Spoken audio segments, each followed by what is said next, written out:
James Buchanan, the 15th leader of the US 1857-1861, served promptly preceding the American nationwide conflict.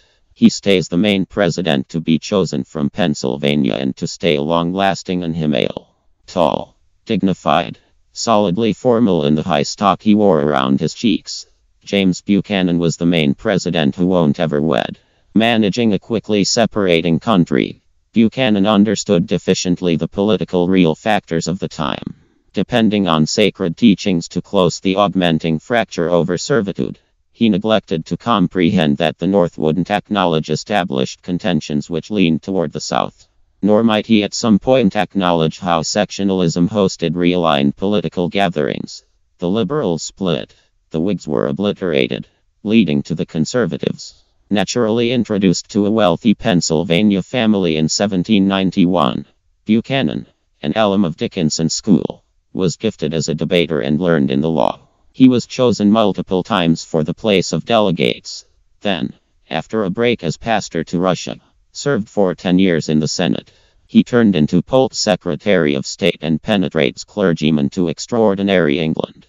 Administration abroad assisted with acquiring him the vote-based selection 1856 on the grounds that it had absolved him from association in unpleasant homegrown discussions. As president-elect, Buchanan figured the emergency would vanish on the off chance that he kept a sectional equilibrium in his arrangements and could convince individuals to acknowledge sacred regulation as the High Court deciphered it.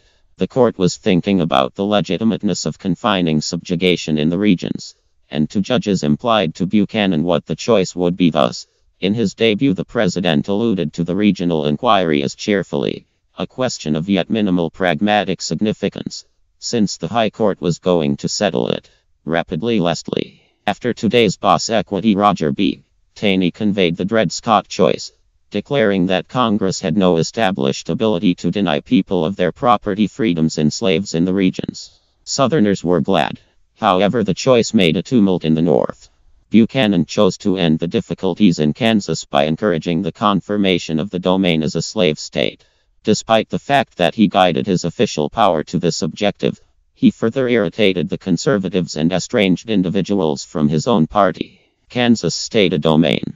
At the point when conservatives won a majority in the House in 1858, each huge bill they passed fell before Southern votes in the Senate or an official rejection. The national government arrived at an impasse.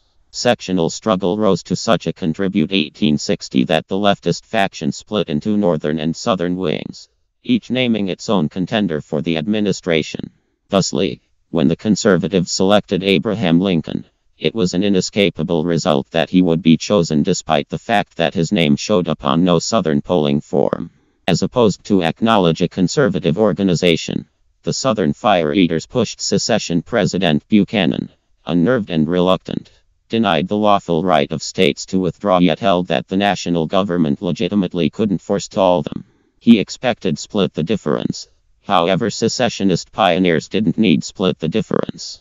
Then, at that point, Buchanan took a more aggressive tack. As a few bureau individuals surrendered, he designated Northerners and sent the Star of the West to convey fortifications to Stronghold Sumter. On January 9, 1861, the vessel was far away. Buchanan returned to a strategy of latency that went on until he left office. In Walk 1861, he resigned to his Pennsylvania home Wheatland, where he passed on 7 years after the fact, passing on his replacement to determine the unpleasant issue confronting the country.